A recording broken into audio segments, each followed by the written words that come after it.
اور جینا بھی ایک تجربے کے بجائے صرف ایک عادت بن کر رہ جاتا ہے۔ جی ہاں، عادت۔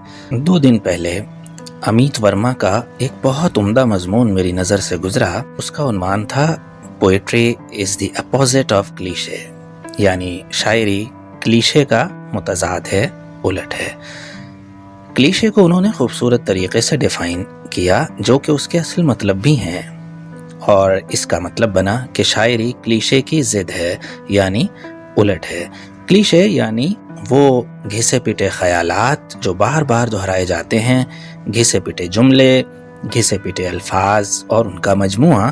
تو شاعری اس سب کے الٹ کام کرتی ہے، یعنی شاعری ان گھسے پٹے خیالات، بار بار دہرائے جانے والے جملوں اور ان بے جان احساسات کے خلاف کھڑی ہوتی ہے جو آہستہ آہستہ روزمرہ زندگی پر قبضہ کر لیتے ہیں۔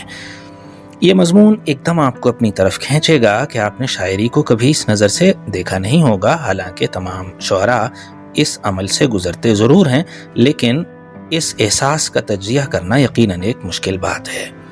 ہم سب کی زندگی میں ایک ایسا لمحہ آتا ہے جب ہم گہرائی سے محسوس کرنا چھوڑ دیتے ہیں، جب ہمارے خیالات میں تازگی باقی نہیں رہتی، اور جینا بھی ایک تجربے کے بجائے صرف ایک عادت بن کر رہ جاتا ہے۔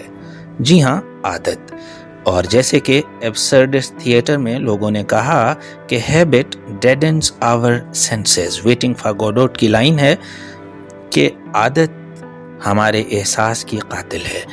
مثال کے طور پہ آپ نے گاڑی چلانا سیکھی، سائیکل چلانا، موٹر بائک چلانا، کتنا لطف لیتے تھے آپ شروع میں، لیکن جب وہ عادت بن گئی تو آپ سے وہ احساس آہستہ آہستہ غائب ہوتا رہا، کیونکہ وہ آپ کی عادت بن گئی۔ تو ہم زندگی بھی ایک عادت کے طور پر گزار رہے ہیں، یعنی وہی صبحیں، وہی دوپہریں اور وہی شامیں، وہی راتیں، وہی سوچیں، وہی رد عمل، وہی خوشیاں، وہی غم، سب کچھ جیسے ایک مشین کی طرح چلنے لگتا ہے۔ یہی تو کلیشے ہے، ایسی زندگی جس میں نہ کوئی نیا احساس ہو، نہ کوئی نیا زاویہ نظر۔ مگر شاعری آتی ہے اور ہمیں جھنجھوڑ کر بیدار کر دیتی ہے۔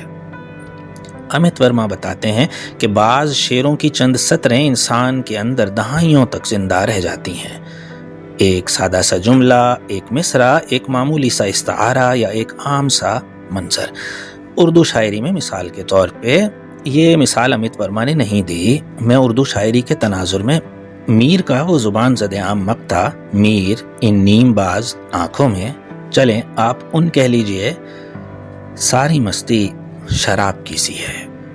آپ نے نہ تو شراب پی ہے اور نہ ہی وہ آنکھوں کی سرمستی محسوس کی ہے، کیونکہ شاعری کے لیے دونوں آنکھیں کھلی رکھنا پڑتی ہیں، دائیں بھی اور بائیں بھی۔ خیر، واپس امیت ورما پر آتے ہیں۔ شاعر اس انداز سے چیزوں کو دیکھتا اور بیان کرتا ہے کہ وہ دل میں اتر جاتی ہیں، اور اچانک ہمیں محسوس ہوتا ہے جیسے ہم نے کسی پرانے درد کو پہلی مرتبہ سمجھ لیا ہے، کسی رشتے کو پہلی بار دیکھ رہے ہوں اور آپ واہ کر اٹھتے ہیں، یا پھر کسی ایسی محبت، کسی ایسے پچھتاوے یا کسی ایسی جدائی کو آخرکار الفاظ مل گئے ہوں جو برسوں سے ہمارے اندر تو موجود تھی مگر کبھی زبان پر نہیں آ سکی تھی، اور یہی اس مضمون کا اصل حسن ہے۔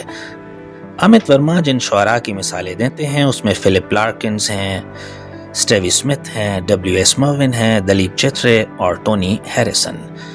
ان کا ذکر کرتے ہوئے وہ کہتے ہیں کہ انہوں نے ایسے ایسے مصرعے دیے جو سیدھا دل میں اترتے ہیں۔ ہمیں اپنی زندگی کو دیکھنے کے لیے ایک نیا آئینہ اگر عطا کرنا ہے تو شاعری کی طرف لوٹنا ہوگا۔ مثال کے طور پہ فادر ریٹرننگ ہوم ایک نظم ہے دلیپ چترے کی۔ یہ مضمون صرف اسی پر بات نہیں کرتا، لیکن وہ کہتے ہیں کہ یہ میرا ذاتی تجزیہ تجربہ بنتا ہے، یہ ہیومنائزڈ ہے، یہ ہر انسان کا درد ہے، اور اپنے والد کے بارے میں جو سب سوچتے تھے ان کو خوبصورت طریقے سے بیان کرنا، نئے انداز سے، نئے زاویے سے، یہی شاعری ہے۔ اپنے پچھتاوے، اور اسی لمحے ہمیں یہ پتہ چلتا ہے کہ شاعری آپ کو نیا زاویہ نظر عطا کرتی ہے۔ مثال کے طور پہ ایک آدمی کسی بھی شخص کے رت جگہوں کے وجہ سے پڑنے والے آنکھوں کے گرد حلقوں کو حلقے ہی کہے گا، محسن نقوی نے اسے کہا، یہ تیری جھیل سی آنکھوں میں رت جگوں کے بھنور۔ اب دیکھیے شاعری نے کیسے لفظ عطا کیے، کیسی تشبیہات، کیسے استعارے لے آئی کہ وہ سب کچھ اچھا لگنے لگا۔ یعنی جو ہم خود برسوں اپنے دل میں چھپائے رکھتے ہیں لیکن کبھی لفظوں میں ڈھال نہیں پاتے، اور شاید یہی وجہ ہے کہ شاعری کلیشے کی ضد ہے۔ کلیشے یعنی وہ گھسے پٹے روزمرہ کے جملے اور احساسات۔ کیونکہ کلیشے ہمیں سلا دیتا ہے، اس لیے شاعری ہمیں جگا دیتی ہے، ہمارے احساس کو بیدار کرتی ہے۔ اس لیے شاعری کہتی ہے، دوبارہ دیکھو، ذرا ٹھہر کر دیکھو اس غم کو، اس محبت کو، اس خاموشی کو، اس جدائی کو نئی زبان دو، کیونکہ ممکن ہے سچ وہ ہو جسے تم نے آج تک واقعی دیکھا ہی نہ ہو۔ اور شاید یہی اس مضمون کا سب سے خوبصورت سبق ہے۔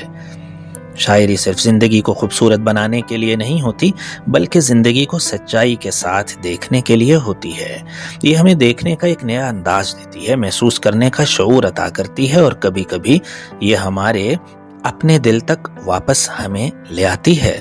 اور شاید یہی وجہ ہے مصنوعی ذہانت، تیز رفتار زندگی، لامتناہی معلومات اور ہر طرف پھیلے شور کے اس دور میں شاعری کی اہمیت پہلے سے کہیں زیادہ بڑھ گئی، کیونکہ شاعری ہمیں یاد دلاتی ہے کہ انسان صرف معلومات کا مجموعہ نہیں، انسان اپنے احساسات سے بنتا ہے، اپنی یادوں سے بنتا ہے، اور ان نایاب لفظوں سے بنتا ہے جو اس کے اندر سوئی ہوئی کسی سچائی کو خاموشی سے جگا رہے ہوتے ہیں۔